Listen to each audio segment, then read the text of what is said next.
ഹിന്ദി മിത്രയിലേക്ക് എല്ലാവരെയും ടീച്ചർ സ്വാഗതം ചെയ്യുന്നു. ഇന്നത്തെ ക്ലാസ്സിൽ +1 ഹിന്ദി പാഠപുസ്തകത്തിലെ ദുഃഖ് എന്ന കഹാനിയാണ് പഠിക്കാൻ പോകുന്നത്. യശപാലിൻ്റെ ഒരു കഥയാണ് ദുഃഖ്.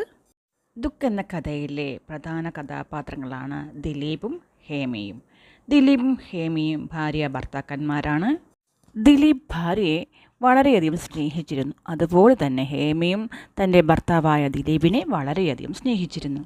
ദിലീപ് തൻ്റെ ഭാര്യയ്ക്ക് പൂർണ്ണ സ്വാതന്ത്ര്യം നൽകിയിരുന്നു.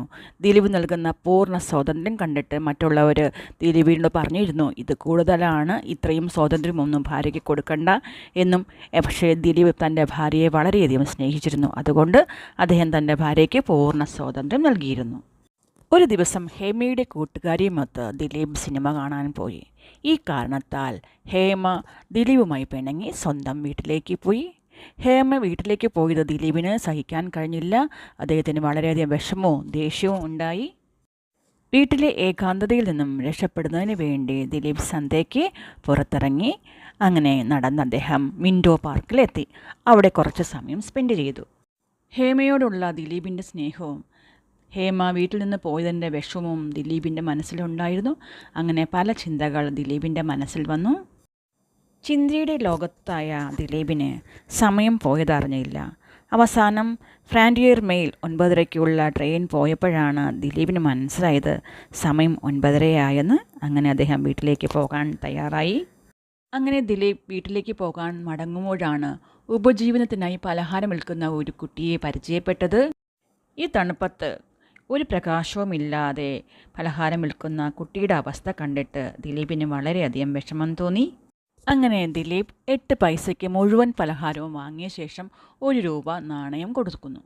ദിലീപിന് ബാക്കി പൈസ കൊടുക്കാൻ കുട്ടിയുടെ കയ്യിൽ ഇല്ലായിരുന്നു. അങ്ങനെ ചില്ലറ പൈസ വാങ്ങാനെന്ന ഭാവത്തിൽ ദിലീപ് കുട്ടിയോടൊപ്പം ഇടുങ്ങിയ വഴിയിലൂടെ അവൻ്റെ വീട്ടിലേക്ക് എത്തുന്നു.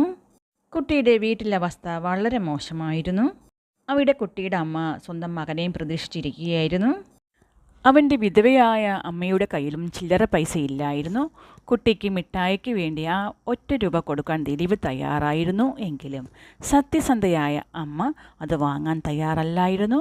അവർ സ്വന്തം വിശപ്പ് മറന്ന് മകൻ്റെ വയറ് നിറയ്ക്കാൻ ആഗ്രഹിക്കുന്നു. അമ്മയുടെയും മകൻ്റെയും യഥാർത്ഥ ദുഃഖം കണ്ട് ദിലീപിൻ്റെ മനസ്സ് അലിഞ്ഞു. കുട്ടിയുടെ വീട്ടിലെ അവസ്ഥ ദിലീപിന് വളരെയധികം വിഷമമുണ്ടാക്കി. ഒന്നുമില്ലായ്മയിലും അമ്മയുടെയും മകൻ്റെയും ആ സ്നേഹം കുറച്ചു നേരം ദിലീപ് അവിടെ കണ്ടു നിന്നു. അതിനുശേഷം ദിലീപ് വീട്ടിലേക്ക് മടങ്ങി. രാത്രിയിൽ വീട്ടിലെത്തിയപ്പോൾ ദിലീപിന് ഭാര്യയുടെ കത്ത് ലഭിച്ചു. കത്ത് ഇങ്ങനെയായിരുന്നു: ഞാൻ ഈ ജീവിതത്തിൽ ദുഃഖം മാത്രം കാണാനായി ജനിച്ചതാണ്. കത്ത് തുടർന്ന് വായിക്കാൻ ദിലീപിന് താല്പര്യമില്ലായിരുന്നു. വായിക്കാതെ അദ്ദേഹം ആ കത്ത് കീറിയെറിഞ്ഞു. ആ അമ്മയുടെയും മകൻ്റെയും യഥാർത്ഥ ദുഃഖവും ഭാര്യയുടെ കൃത്രിമ ദുഃഖവും ദിലീപ് തിരിച്ചറിഞ്ഞു. അമ്മയുടെയും മകൻ്റെയും ദുഃഖമാണ് യഥാർത്ഥ ദുഃഖം. ഹേമയ്ക്ക് യഥാർത്ഥ ദുഃഖം എന്താണെന്ന് അറിയില്ല. യഥാർത്ഥ ദുഃഖം അറിഞ്ഞില്ല എങ്കിൽ ജീവിതം വളരെ ദുഷ്കരമായിരിക്കും എന്നുകൂടി ദിലീപ് പറയുന്നു. ഹിന്ദിയിലെ പ്രമുഖ ലേഖകനായ യശ്പാലിൻ്റെ ഒരു കഥയാണ് ദുഃഖ്. ദുഃഖിൻ്റെ കഥ നിങ്ങളുടെ മനസ്സിലെത്തിക്കാൻ എനിക്ക് സാധിച്ചു എന്ന് വിശ്വസിക്കുന്നു. Thank you.